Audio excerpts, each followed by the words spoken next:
첫째, 오늘 말씀 가운데는요, 개인의 위기가 축복의 기회가 될 줄로 믿습니다. 지난주에 새벽기도 시간에 말씀을 들으면서 얼마나 은혜를 받았는지 몰라요.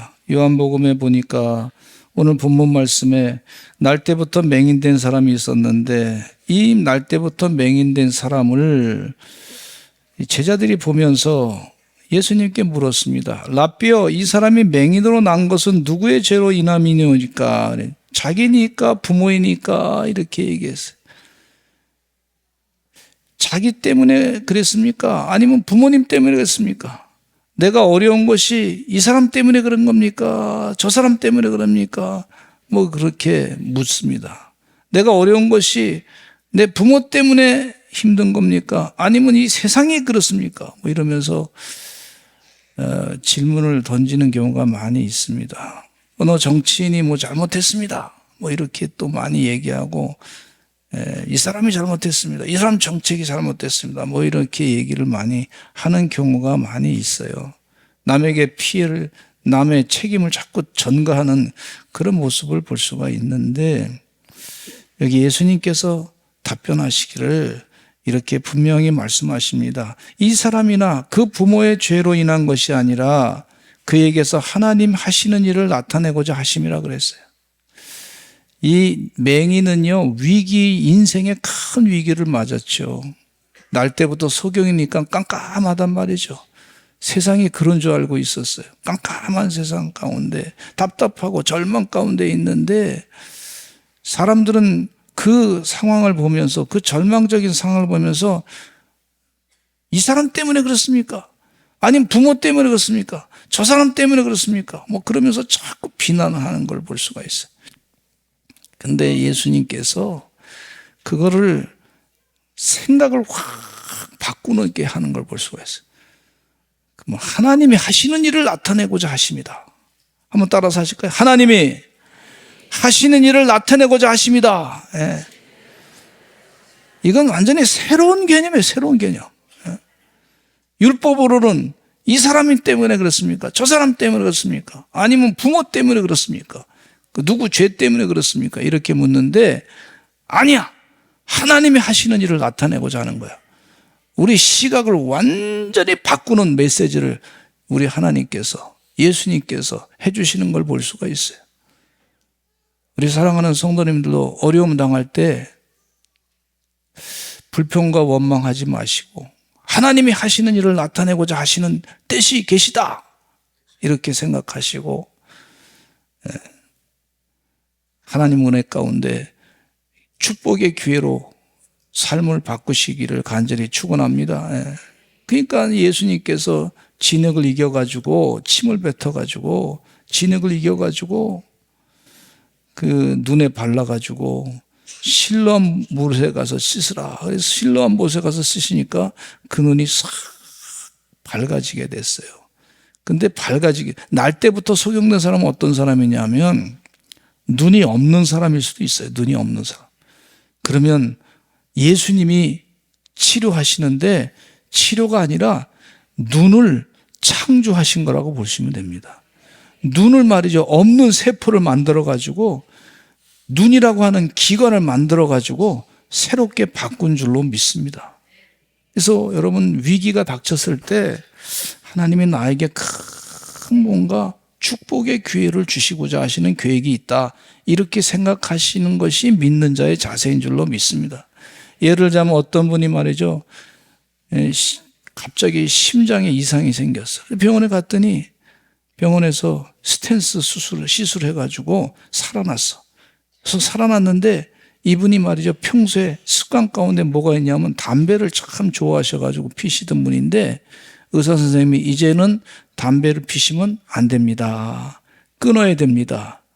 그래서 그 다음부터 담배를 피지 않았어. 그랬더니 이분이 건강하게 사셨어.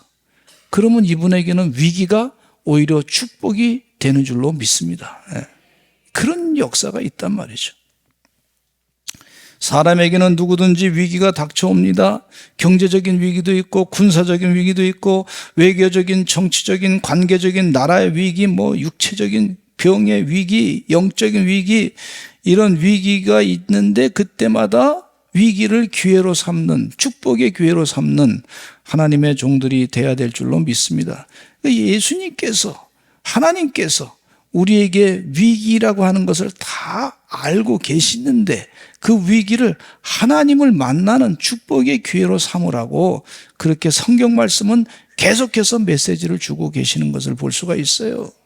잭 니클라우스라고 하는 사람은 이런 얘기를 했습니다. 위기는 삶의 일부입니다. 모두가 직면해야 하며 위기가 무엇인지는 중요하지 않습니다. 위기는 우리 삶의 한 파트입니다. 이렇게 가르쳐주고 있어요. 야곱이 인생의 큰 위기를 맞이하게 됐습니다.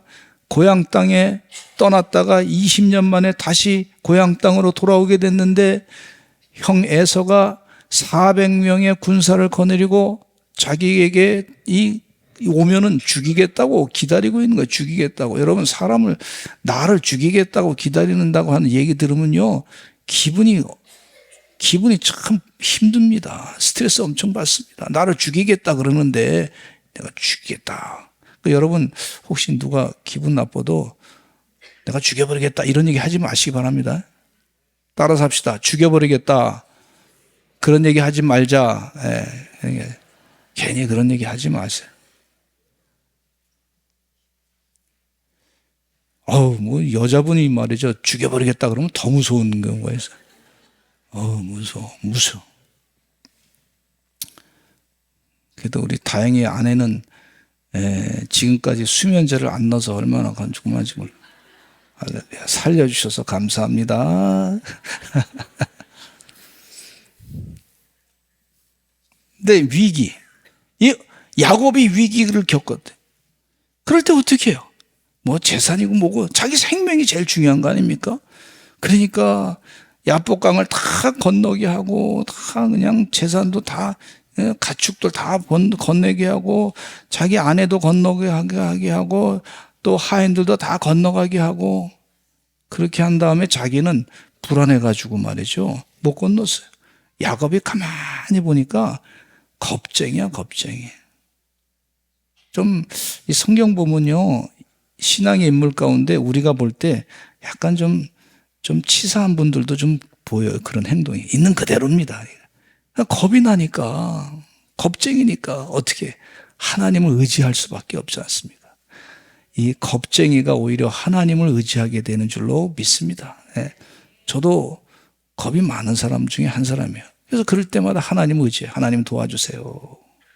이 야복강가에서 야곱이 하나님 살려주세요. 도와주세요. 얼마나 힘들었어요. 하나님 살려주세요. 나 이것 때문에 너무 힘들어 못 살겠습니다. 하나님 살려주세요. 하나님 간절히 기도했더니 천사와 밤새도록 씨름했다 그랬어요. 씨름. 천사와 씨름하니까 얼마나 힘들겠습니까? 진이 다 빠지는 거예요. 씨름하고 그러다가 이 날이 새니까 천사가 야곱의 한 덮벌을 탁 때려가지고 부러뜨려 버렸어. 얼마나 아픈지 몰라요. 뼈 부러지면 아픕니다. 막 붓습니다. 저도 이 길을 걷다가 넘어져가지고 뼈가 부러졌어요. 병원에 가서 이렇게 치료를 받는데 사진을 찍어봤더니 요만큼 아주 이 부러졌는데 한 달 있으면 다 붙으니까 그냥 가세요 그러더라고. 그래서 그냥 왔는데 나중에 보니까 붙었어. 얼마나 감사한지 몰라. 뼈가 다시 붙는 것도 감사한데 근데 그것도 되게 아픈데 근데 환도뼈가 큰 뼈가 부러지니까 얼마나 아프겠습니까? 소리 나면서도 그 다리가 탁 부어가면서 이 다리를 잡아야 될 손이 말이죠. 천사를 잡는 거예요, 다리를 잡아야 돼요. 아프니까 손으로 잡잖아요, 일반적으로. 근데 천사를 붙잡고 나를 살려달라고, 나를 축복해달라고, 그렇게 간절히 기도하니까 네 이름이 뭐냐? 그러니까 이스라엘로 바꿔라. 불황아, 탕자, 사기꾼, 나쁜 놈, 도둑놈 같은 그런 이름인데 내 이름을 바꿔라. 이스라엘로 바꿔라 그랬어요. 우리 성경 말씀 창세기 32장 26절로 28절 읽겠습니다. 시작. 그가 이르되 날이 세려하니 나로 가게 하라. 야곱이 이르되 당신이 내게 축복하지 아니하면 가게 하지 아니하겠나이다.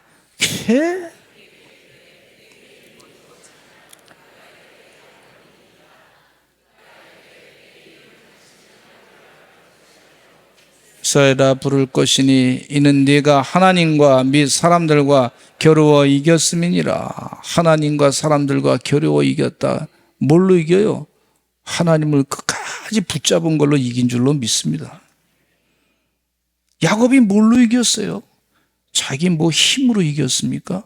하나님을 끝까지 붙잡은 믿음으로 기도함으로 이긴 줄로 믿습니다. 하나님이 해결해 주셔야 된다. 그래서 그 위기를 하나님을 만난 다음에 이름이 이스라엘로 바뀌게 된, 나라 이름으로 바뀌게 된 걸 볼 수가 있어요.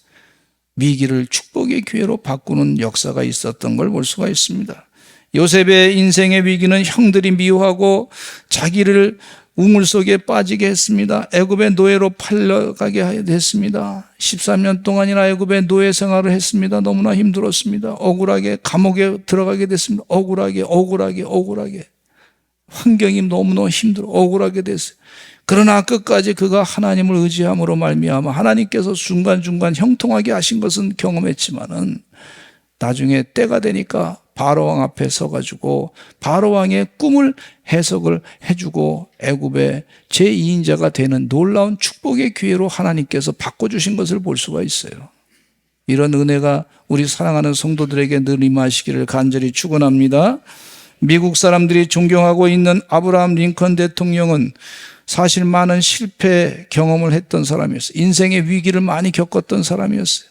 초등학교 졸업하지 못했습니다. 인생의 위기죠. 공부를 못했다. 여러분 위기죠. 공부를 못했다는 게 이게 제대로 공부 못하면은요 어려움이 많은 거예요. 또 가난한 집에서 태어나가지고 통나무 집에서 살게 됐는데 가난하게 태어난 것도 인생의 위기란 말이에요.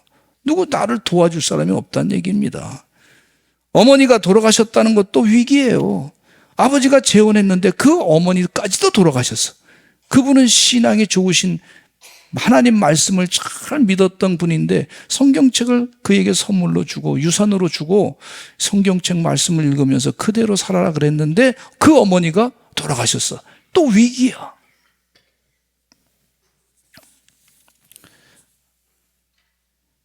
(1831년) 사업에 실패해서 파산했어요. 큰 위기를 경험했습니다. 그리고 그 다음 해에는 주의원에 출마했다가 떨어졌어요. 위기야. 파산한다가 내가 다음에 낙선했으니까 또 위기야. 그 다음에는 또 다시 사업을 시작했는데 또 파산했어. 또 위기야. 뭐 되는 게 없어 한마디로. 얼마나 힘들었겠습니까?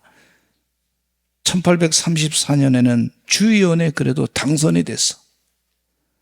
근데 그 다음에는 또 위기가 찾아왔는데 사랑하는 아내가 죽고 말았어요. 자기를 늘 돌봐줬던 그 아내가 죽고 말았어요. 얼마나 큰 위기를 겪었습니까? 또 1838년 주의회 의장에 출마했다가 떨어졌어요. 이 정치 인생 가운데도 큰 위기를 겪게 됐습니다. 1843년에는 또 국회의원에 출마했다가 또 떨어졌어요. 그런데 다행히 46년도에 국회의원에 당선됐습니다. 1848년에 다시 국회의원에 출마했다가 또 떨어졌어요. 1855년에 상원의원에 출마했다가 또 떨어졌어요. 떨어진 게 더 많아. 가만히 보니까 위기 겪은 게 더 많아. 1860년 대통령에 당선돼 가지고 미국 역사상 가장 위대한 대통령이 되었습니다. 이게 개인의 경험이 있어요. 위기를 많이 겪고 난 다음에 링컨 대통령이 이런 얘기를 합니다. 대통령이 돼서 이런 얘기합니다. 같이 읽겠습니다. 시작. 저는 국민을 굳게 믿습니다. 진실이 주어진다면 어떤 국가적 위기도 헤쳐나갈 수 있습니다. 그들에게 실제 사실을 전달하는 것입니다. 이렇게 얘기했어요. 저는 국민을 굳게 믿습니다. 진실이 주어진다면 어떤 국가적 위기도 헤쳐갈 수 있습니다. 왜냐하면 자기도 실패를 많이 경험했고 위기를 많이 경험했지만, 그러나 사실을 알면, 내가 부족한 것을 알면 다 열심히 노력해가지고 그 헤쳐나갈 수 있다, 이런 얘기를 하신 것을 볼 수가 있어요. 히스기야 왕이 눈물의 기도를 했습니다. 히스기야 왕은 병들어 죽게 되었는데 이사야 선지자가 찾아와서 열왕기하 20장 1절 말씀에 보면 이런 말씀이 있어요. 읽어보겠습니다. 시작. 여호와의 말씀이 너는 집을 정리하라. 내가 죽고 살지 못하리라. 무슨 얘기냐면 하나님이, 생명을 주관하신 하나님께서 이 히스기야 왕에게 와가지고 너 죽을 것이다, 이런 거예요. 그러면 이게 죽게 되는 수밖에 없잖아요. 그러니까 이 히스기야 왕이 영적으로 지혜로운 분이니까 이건 하나님이 해결해 주셔야 되는 거예요. 그래서 의사도 부르지 아니하고 누워 있으면서 힘들어 갖고 있는 상황, 의사도 부르지 아니하고 그가 벽을 향해서 자기가 간절하게 하나님께 기도합니다. 하나님 도와주세요. 하나님 살려주세요. 내가 하나님의 뜻대로 살려고 얼마나 애썼습니까? 그렇게 기도했더니 하나님께서 뜻을 돌이켜가지고 열왕기하 20장 5절로부터 6절 말씀에 이런 말씀이 있어요. 시작. 내가 내 기도를 들었고 네 눈물을 보았노라. 내가 너를 낫게 하리니 네가 3일 만에 여호와의 성전에 올라가겠고 내가 내 날에 15년을 더할 것이며 3일 만에 여호와의 성전에 올라갈 것이다. 지금 누워서 힘들어하고 있는데 3일 만에 여호와의 성전에 올라갈 것이다. 여러분, 교회에서 예배 드린다는 게 이게 은혜입니다. 은혜. 네. 우리 어르신 가운데 교회에 나와서 예배 드렸으면 좋겠습니다 그랬더니 뭐라 그러시냐면 지금 너무 기력이 없어가지고 움직이기가 힘들다는 거야. 숨이 말이죠 가빠가지고 전화 받으시는데 걷기가 힘들어서 지금 교회 와서 예배 못 드린다는 거예요. 그리고 어떤 어르신은 말이죠, 앉아서 예배 드리는데 한 30분 앉아있으면 협착증 때문에 허리가 아파서 못 앉아 있겠다는 거예요. 여러분, 여호와의 성전에서 예배 드리는 게 이게 은혜요, 기적인 줄로 믿습니다. 기적이고 은혜인 줄로 믿습니다. 또 우리 할렐루야 찬양대가 세계적인 찬양대 아닙니까? 이 찬양을 듣고서 은혜 받는 게 은혜예요, 은혜. 기적인 줄로 믿습니다. 우리 또 할렐루야 찬양대는 그런 얘기를 하면은요, 더 겸손해가지고 열심히 더 찬양하겠다, 연습해야 되겠다, 기도해야겠다, 이런 분들만 다 모여 있어. 그래서 이런 얘기 하는 거예요. 귀 있는 자는 들을지어다. 예. 돌아온 탕자의 비유의 말씀이 있는데 어느 집에 두 아들이 있었어요. 작은 아들이 아버지께 유산을 달라고 해서 먼 나라로 떠났습니다. 먼 나라로 떠난 곳에서 작은 아들은 유산으로 받은 모든 돈을 다 허비해버렸어요. 그 지방에 기근이 들었습니다. 그 배고파가지고 어디 살 길이 없으니까 말이죠, 이 돼지 치는 쥐염 열매 먹으면서 그 돼지 치는 곳에 가서 일하게 됐어요. 돼지보다 못한 인생이 된 걸 볼 수가 있습니다. 얼마나 비참하게 됐는지 몰라요. 친구들도 그동안 돈 쓰면서 다 친구 사귀었는데 친구들도 먹고 살기 힘드니까, 기근 때문에 경제가 어려우니까, 그러니까 도와줄 수도 없는 거죠. 누구 의지할 데가 없는 거예요. 그런데 거기서 그 위기 가운데 깨달음이 왔어. 어떤 깨달음이 왔냐면, 야, 이렇게 있다가 내가 죽겠다.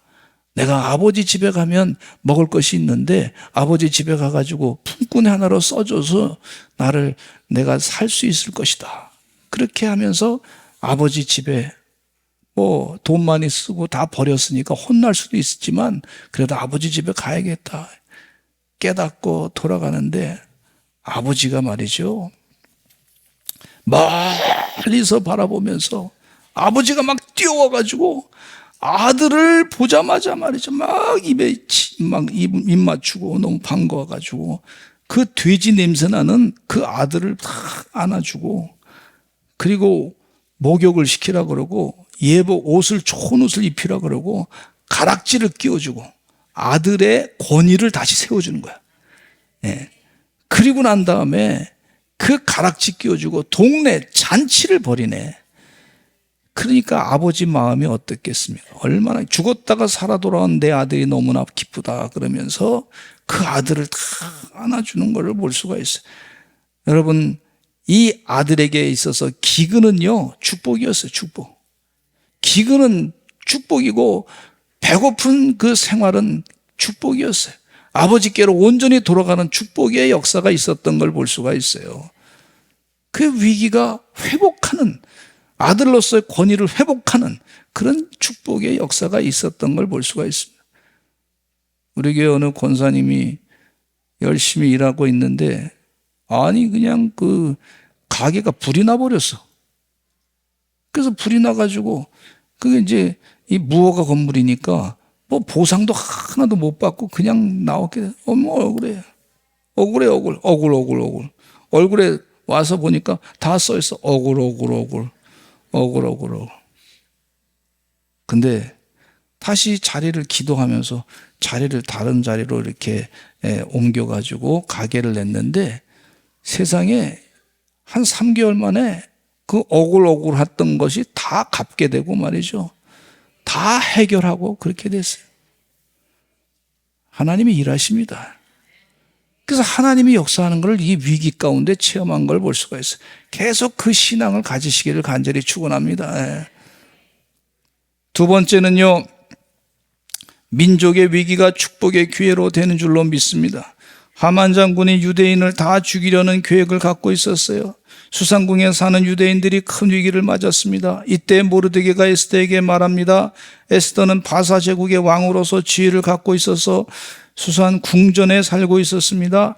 에스더 4장 14절에 보면 이런 말씀이 있어요. 같이 읽어보겠습니다. 시작. 이때 내가 만일 잠잠하여 말이 없으면 유다인은 다른 데로 말미암아 노인과 구원을 얻으려니와 너와 내 아버지 집은 멸망하리라. 내가 왕후의 자리를 얻은 것이 이 딸을 위함이 아닌 줄 누가 알겠느냐. 아니 그랬어요. 그래서 에스더가 이 얘기 듣고서 결단하고 수상궁에 사는 유다인들에게 3일 동안 금식하라고 그렇게 부탁하고 내가 죽으면 죽으리다. 따라서 한번 하실까요? 죽으면 죽으리다. 죽으면 죽으리다 하는 말을 하면서 내가 왕의 규례를 어기고 왕이 오라 그럴 때 가야 되는데 왕의 규례를 오지 않았을 때도 그냥 가는 거야. 그러면 잘못하면 죽을 수도 있단 말이에요. 그러니까 죽으면 죽으리다 결단하고 가서 거기서 이 왕한테 나를 살려주시고 우리 백성을 건져주시옵소서 그렇게 부탁하겠다고 결단하고 나갔더니 하나님 은혜 가운데 그 왕이 말이죠. 들어오라 그래가지고 그 얘기를 다 들어줬던 걸 볼 수가 있어요. 그리고 하만 장군의 계략이 한순간에 다 없어지게 됐던 걸 볼 수가 있습니다. 할렐루야. 예. 민족의 위기가 오히려 금식기도 하고 났더니 하나님 은혜 가운데 축복의 기회가 되는 줄로 믿습니다. 이게 위기가 다 나쁜 게 아니에요. 하나님의 기회가 되는 것을 볼 수가 있어요. 기회는 위기의 탈을 쓰고 온다고 하는 말이 있어요. 위기의 탈을 쓰고 온다. 따라서 한번 합시다. 기회는 위기의 탈을 쓰고 온다. 왜 나만 겪는 고난이냐고 불평하지 마세요. 고난의 뒤편에 있는 주님이 주실 축복 미리 보면서 감사하세요. 아멘. 고난의 뒤편에 있는 축복을 미리 보면서 감사할 줄 아시는 영적인 주의 종들이 되시기를 간절히 축원합니다. 바벨론 포로생을 하고 있던 이스라엘 백성들은요, 야, 우리가 하나님께 범죄했기 때문에 이렇게 우리가 고난을 당한다. 그러니까 이제 범죄하지 말자. 우리 후손들에게 범죄하지 않도록 하나님 말씀, 그동안 말로 전달해졌던 그 구전으로 전달해졌던 그 말씀, 하나님 말씀을 이제 기록을 하자. 기록을 해서 우리 자녀들에게 알려주자. 그게 성경책이 쓰여진 거예요. 그때 어려울 때 가장 큰 위기가 왔을 때 하나님 말씀이 쓰여져서 지금까지 우리에게도 전달돼서 있게 되는 줄로 믿습니다. 예. 경제학자 중에 말이죠. 20, 30년 동안 이상 오랫동안 경제를 연구하신 분이 계신데 그 경제 연구하신 분이 그러더라고. 작년이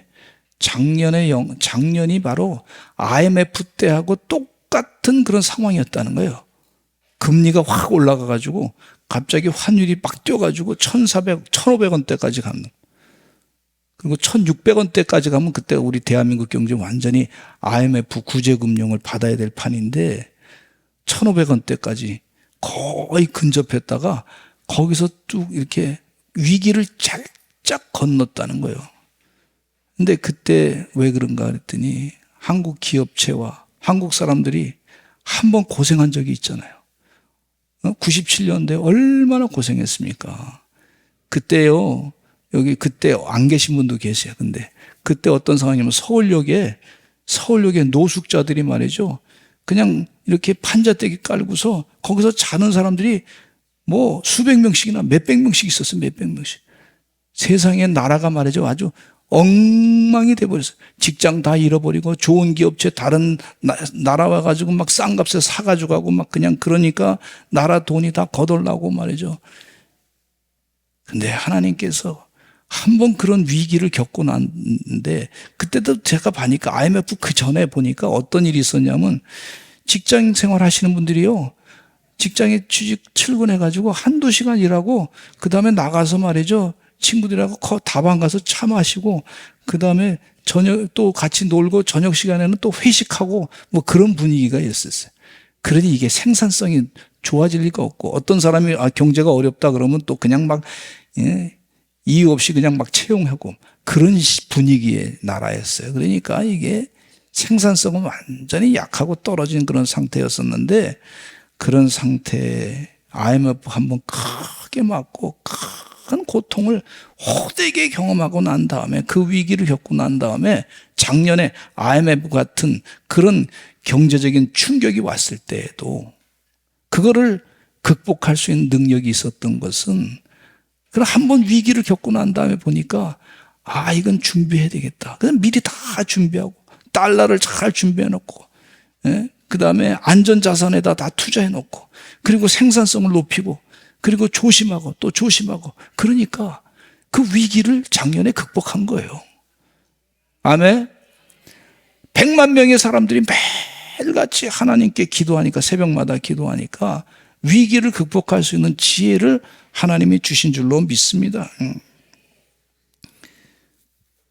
대한민국은 출산율에 위기가 있다고 그러는데 이것도 제가 볼 땐 얼마 있으면 금방 극복할 것 같아요. 왜냐하면 하나님께 늘 기도하는 백성들이기 때문에 이 국가적인 위기가 있으면 다 극복하게 됩니다. 제가 30년 전에 저희 어머니가 말이죠. 뇌에 암이 생겨가지고 치매 증세가 왔어요. 그래서 어머니를 한 2달 동안 모시면서 그러면서 어디 그냥 갑자기 제가 새벽기도 가면은요, 이 어머니가 문 잠궈놓고 그걸 문 열고 또 나오시더니 세상에 아파트 밑에 저 지하로 들어가가지고 한참 온 동네를 다 찾아다니는데 거기 계시더라고. 그러니 이게 사람이 막 얼마나 긴장이 되는지 몰라요. 막 걱정하고 막 그냥 또 좀 생리적으로 혼자 감당이 안 되시니까 온 좀 또 갈아주고 그래야 되니까 이게 참 한 2달 하고 나니까 사람이 진이 다 빠지더라고. 그때 당시에 대한민국에는 치매병원이라고 한 군데 있어서 한 군데. 저 한 군데 있는데 그것도 병상이 말이죠. 많지가 않아. 그래서 이게 걱정이다. 고스란히 어머니를 모셔야 돼. 저하고 저희 아내하고 다 어머니를 고스란히 모셔야 돼. 그걸 감당해야 돼. 그런데 30년 지나고 난 다음에 보니까 세상에 지금은 노인 요양원도 잘 돼 있고 말이죠. 또 노인 병원도 잘 돼 있고 노치원도 잘 돼 있고 또 어르신들 지내는 그런 것들이 다 30년 지났는데 우리 대한민국이요 선진국입니다. 선진국. 해외 기자들이 얘기하기를 뭐라 하냐면 한국을 보면 놀래. 선진국으로 살고 있는데 한국 사람들만 자기들이 선진국이 아니라고 생각하는 게 놀랍다는 거야. 참 이상한 사람들이라는 거예요. 여러분, 우리 대한민국 선진국에 살고 있습니다. 지금 선진국이에요. 교만하지 말아야 될 줄로 믿습니다. 예. 그럴수록 더 겸손해야 될 줄로 믿습니다. 예. 그래서 이 출산율 위기도 다 해결해야 될 줄로 믿습니다. 기도하는 자에게 하나님께서 분명히 응답해 주실 줄로 믿습니다. 한자말의 위기는요, 한자말의 위기는 위험과 기회 두 가지 의미가 다 있어요. 한자 위기는 위험도 있고 기회도 있다는 거예요. 위기는 기회예요. 프리스 쿤킬이라고 하는 분은 성숙한다는 것은 다가오는 모든 생생한 위기를 피하지 않고 마주하는 것을 의미한다. 여러분, 성숙한다는 것은, 성숙한다고 하는 것은 신앙적으로나 또 어른이 된다고 하는 것은요, 생생한 위기를 피하지 않고 마주하는 것을 의미하는데, 좋은 일이 일어난다고 하는 믿음만 있으면 위기 속에서 반드시 기회를 찾게 될 줄로 믿습니다. 예. 하나님의 은혜로 모든 위기에서 좋은 것이 나온다고 하는 믿음을 가지고 이겨내시고 승리하시기를 간절히 축원합니다. 성경 말씀이 지금 그걸 가르쳐주고 있어요. 하나님 메시지야, 메시지. 나에게 주시는 성령님께서 주시는 말씀으로 듣고 위기를 기회로, 축복의 기회로 삼으시는 주의 종들이 되시기를 간절히 축원합니다. 우리 다 같이 주여 한번 외치시고 통성으로 기도하겠습니다. 하나님 말씀대로 살게 하여 주시옵소서. 부정적인 생각은 물러가게 해주시고 하나님 은혜 가운데 긍정적이고 적극적인 생각으로 기회를, 위기를 기회로 삼는 주의 종들 되게 하여 주시옵소서. 하나님 말씀대로 이겨내게 하여 주시옵소서. 우리 주여 한번 외치고 통성으로 기도하겠습니다. 주여, 아버지 하나님이여.